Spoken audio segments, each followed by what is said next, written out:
¿Qué es el arte barroco?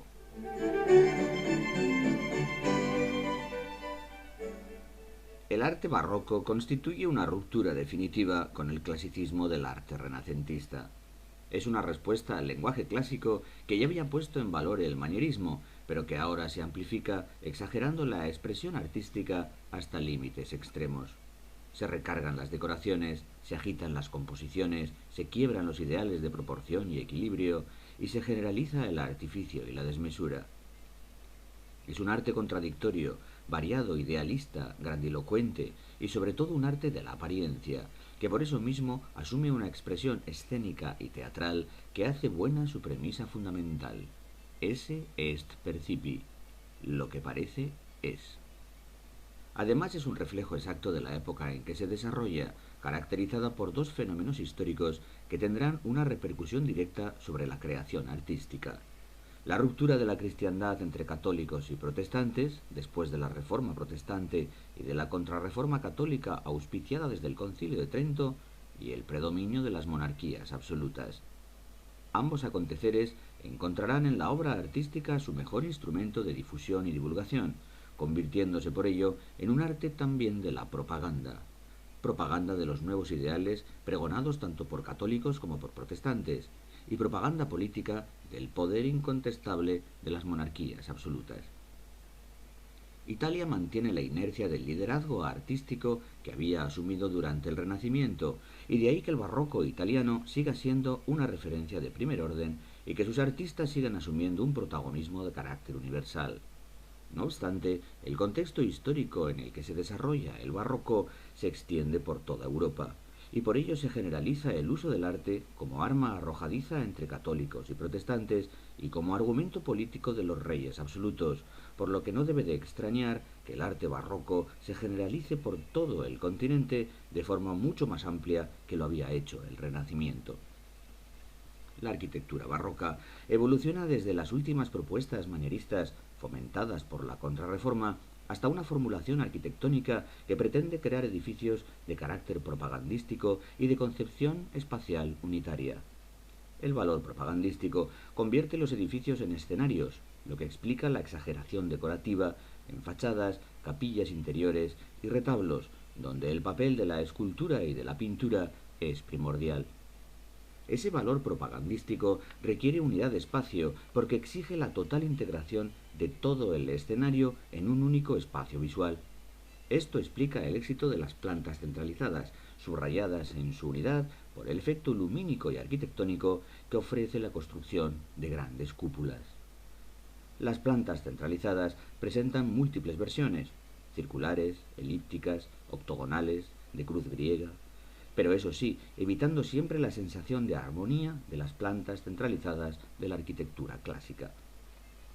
Por otro lado, en el arte barroco, el espectador se convierte en un protagonista más de la obra artística, y de ahí que la arquitectura trate de integrarlo en su escenografía, captando su atención.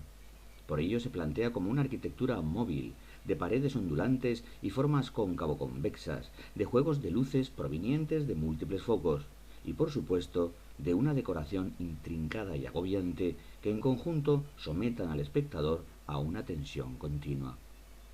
Dos figuras son determinantes en el protagonismo del barroco italiano en arquitectura y en su proyección sobre toda la arquitectura europea posterior: Gian Lorenzo Bernini y Francesco Borromini, aunque podrían añadirse otros nombres igualmente importantes, como Baldassare Longena o Carlo Maderno.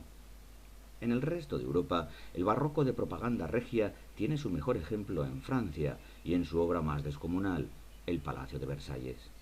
En Inglaterra se deja sentir todavía el peso de la influencia clásica, y más concretamente con la huella dejada por la obra de Palladio, lo que daría lugar al neopalladianismo inglés, que tendría su primer mentor en el arquitecto Inigo Jones. Si bien la obra más conocida del barroco británico es la Catedral Católica de San Pablo de Londres, diseñada por Christopher Wren. En los países germánicos, el barroco ampuloso y grandilocuente arraiga con mayor firmeza, hasta constituirse en un anticipo del rococó alemán, caracterizado por su paroxismo ornamental. Destaca principalmente la iglesia de San Carlos de Viena, levantada por Johann Bernhard Fischer von Erlach. En cuanto a la escultura, se debate entre la obra de tradición clásica que se desarrolla en Francia, la imaginería barroca española y el arte italiano de Bernini, que sin duda ejerce un ascendiente que eclipsa la obra desarrollada en otros lugares del continente. Lo mismo que la arquitectura, la escultura barroca tiene su origen en Italia, y también en esta faceta la influencia de un solo artista, de nuevo Gian Lorenzo Bernini, resulta casi decisiva, porque la importancia internacional de su taller permite considerarlo el auténtico difusor de la escultura barroca al resto de Europa. La escultura barroca, lo mismo que la arquitectura, huye del sentido equilibrado del Renacimiento, siendo por tanto su principal característica la dinamicidad, conseguida principalmente a base de composiciones abiertas y agitadas, paños volados de grandes oquedades y violentos contrastes de luz y sombra. Y como ocurriera en la arquitectura, también en este caso el espectador forma parte del conjunto de la obra. Por ello, la característica primordial de la escultura barroca es su teatralidad. Ninguna obra de este periodo tiene valor plástico si la separamos del lugar para el cual fue concebida, en el cual cobra sentido al ser contemplada en relación a un espectador determinado. Puede decirse, por tanto, que la escultura barroca es siempre una representación, y que por esa misma razón la arquitectura se pone al servicio de la escultura, convirtiéndose así en su escenario. Ese mismo sentido de la teatralidad y de la escultura como representación justifica a su vez la fuerza expresiva que posee esta escultura, tendente por lo mismo en muchas ocasiones a la exageración gestual y al sentido dramático. En España cobra una importancia simbólica la imaginería tallada en madera, que tiene en los pasos de Semana Santa su interpretación teatral y escénica. En cuanto a la pintura, es de una gran variedad y riqueza. Italia asume un indudable protagonismo, gracias especialmente a la figura precursora de Caravaggio, pero los demás países europeos cuentan también con escuelas de enorme importancia y gran calidad, como ocurre con el siglo de oro de la pintura española, o con la saga de grandes pintores flamencos y holandeses, y con las figuras que también destacan en otros centros como Francia o Inglaterra. En este sentido, es importante destacar los nombres propios de la pintura barroca, que en todos los casos se convierten en referencia universal de la historia del arte.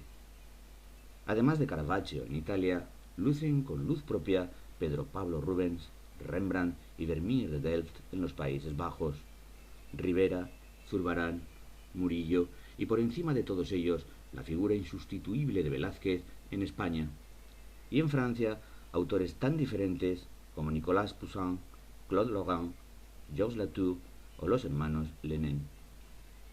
Dos características definen por sí solas al barroco en pintura: el tenebrismo y el naturalismo pictórico.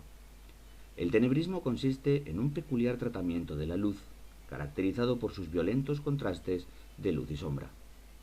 El naturalismo es, en cambio, una característica de tipo iconográfico, que representa las escenas religiosas en un entorno coetáneo a la vida y la época del pintor, y al margen, por tanto, de su contexto histórico. Por lo demás, la pintura barroca es de pincelada abierta y de predominio del color sobre el dibujo, de composiciones abiertas, de líneas diagonales y estructuras centrífugas, de luces extremas, y que tiene en el tratamiento del color a su principal protagonista.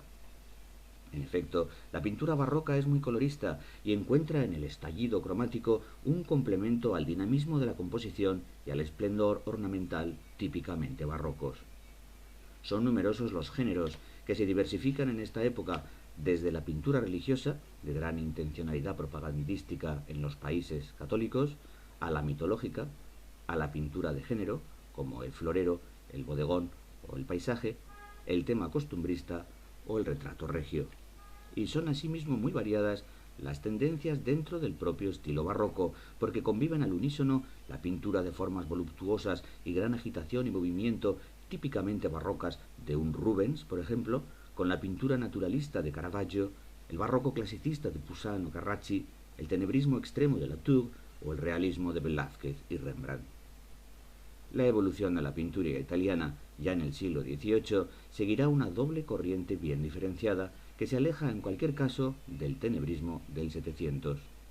Por una parte está el estilo ampuloso que mantiene el carácter vibrante y agitado, típicamente barroco, aunque más colorista y luminoso, de un Tiepolo, por ejemplo. Por otro lado, aparece un género nuevo que adquiere un enorme éxito en Italia y que es el de los paisajes urbanos o vedutas, que tienen en Francesco Guardi, pero sobre todo en Canaletto y sus vistas de Venecia, a sus mejores representantes.